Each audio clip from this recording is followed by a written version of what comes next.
Hello and welcome to my review of the Suicide Squad movie. And today is about a week after it got released. So this is kind of a delayed review, but it is my review, and you're watching this because it's my review, I guess. So overall, I thought the movie was very well done. It was something that had a lot of humor to it, had a lot of action, and it just really had heart to it. I mean, if you saw the Batman versus Superman Ultimate Edition, you probably felt a lot better about it than you did for than the theatrical release. So basically, the movie, of course, follows. Let's see, follows Deadshot, Harley Quinn, Katana, Rick Flag, Diablo, Killer Croc, Captain Boomerang, and Slipknot. Spoiler: Slipknot dies quickly too. He kind of seemed like to be that throwaway character, which I was not too keen on. I feel that if you're gonna have a character in there, have him die a good death. Um, I know, granted, they're all criminals, villains, and they don't really deserve it, but I don't know, it just felt unbefitting to him. Yeah. So, um, basically, what happens is that Amanda Waller, who is in charge of the whole Task Force X operation, wants to bring together a team. And the team is to basically counter the threat of a Superman gone rogue or someone of superpowers who doesn't always fight for the right things. So Amanda Waller kind of gets her green light. She brings in, all of the convicts that she wants and offers a deal. And the deal that they actually find out in the end is 10 years off their life sentences. Not a bad deal, I guess. But so throughout the movie, you kind of, well, in the beginning of the movie, the director does take some liberty to, assume that you know who these characters are already, or some general knowledge. I mean, they're not the most well-known characters in the world. I mean, I would say probably Harley Quinn, Deadshot, maybe Killer Croc being the top three who are more known. But like El Diablo wasn't too well known. Captain Boomerang, if you follow the Flash TV show or the Arrow TV show, you probably know of him. Unless you're an Australian fan, then you're probably all over him. And let's see, Slipknot, I still don't really know. With him being killed off so quickly in the movie, I didn't really even, you know, figure out who he is. For all I know from my scene is that he's a character who is part of Suicide Squad and who in the comics does try to run away and does get his hand blown off through a implanted chip in his arm. But in the movie, it's in the neck. So it makes sense. Blow the head off, kill him instantaneously. Don't maim him, because in comics, limbs are easily regrown or replaced. To come back from the dead, that takes a few comics, sometimes a month or two. So the threat that eventually arises is actually I wouldn't say it's a supervillain. It's more it's more like a witch, enchantress, who basically wants to be freed from Amanda Waller's grasp, Amanda Waller has her heart locked up. So Enchantress is basically immortal until someone breaks her heart or crushes it, kills it, whatever you may want to do. Emotionally, you can kill it. Why not? But what happens is that she breaks free of you know needing a heart by freeing her brother, who basically sustains her through his own life because he is whole. So basically, Enchantress wants to bring down the whole world. So she does that by, she said she can build a machine because mankind worships machines now instead of worshiping gods and deities. So Amanda Waller sends out her Task Force X, the Suicide Squad, on a special mission, which for me, I kind of feel like the special mission was to take down Enchantress. But you find out, no, they are recovering a certain individual from a certain place to bring back. And spoiler, in 3, 2, 1, it's Amanda Waller that they're rescuing.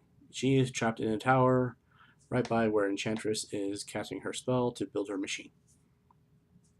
Sorry if you didn't skip ahead far enough. But, so after they recover Amanda Waller, well, kind of, Amanda Waller gets shot down. Spoiler. And, so basically they figure out that they will, go stop Enchantress. Eventually. Because what happens is that they really have some sort of, I don't know, hard feelings, you could say, about it being Amanda Waller that they're saving. Because she's not anyone's friend. She doesn't really care about anyone besides herself and her agenda to, protect who she thinks needs protecting.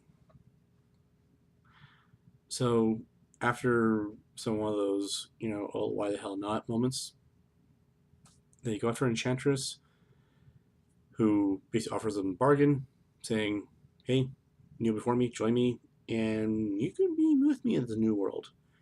Show them their most, utmost desires that they want. And oddly enough, Harley Quinn wants a normal life with the Joker and kids with him. Okay. So basically, they all reject the offer, do battle with her, and eventually gain the upper hand, and they crush her heart. And true love is found between the Joker and Harley Quinn, who busts her out of jail. But in the post-credit scene, or midway post-credit scene, you see Amanda Waller having lunch or dinner with a strange individual, and she throws a file at him, saying that's all she has. Who is this mysterious individual? Will they say? Will he show his face, or will they fade to black? It's Bruce Wayne. Which, kind of expected anyways. Kind of expected him to, get the files on, probably all the villains, even though he's kind of already taken them down before, probably many times. He got the file on, Barry Allen and Arthur Curry, and I don't think they got one for Victor Stone in there, or maybe I just missed it. Cyborg. Cyborg. Yeah, cool.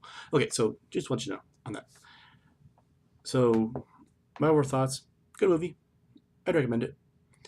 I mean, of course, being DC, it got kind of rained on. And that was my text tone. Who can guess that text tone?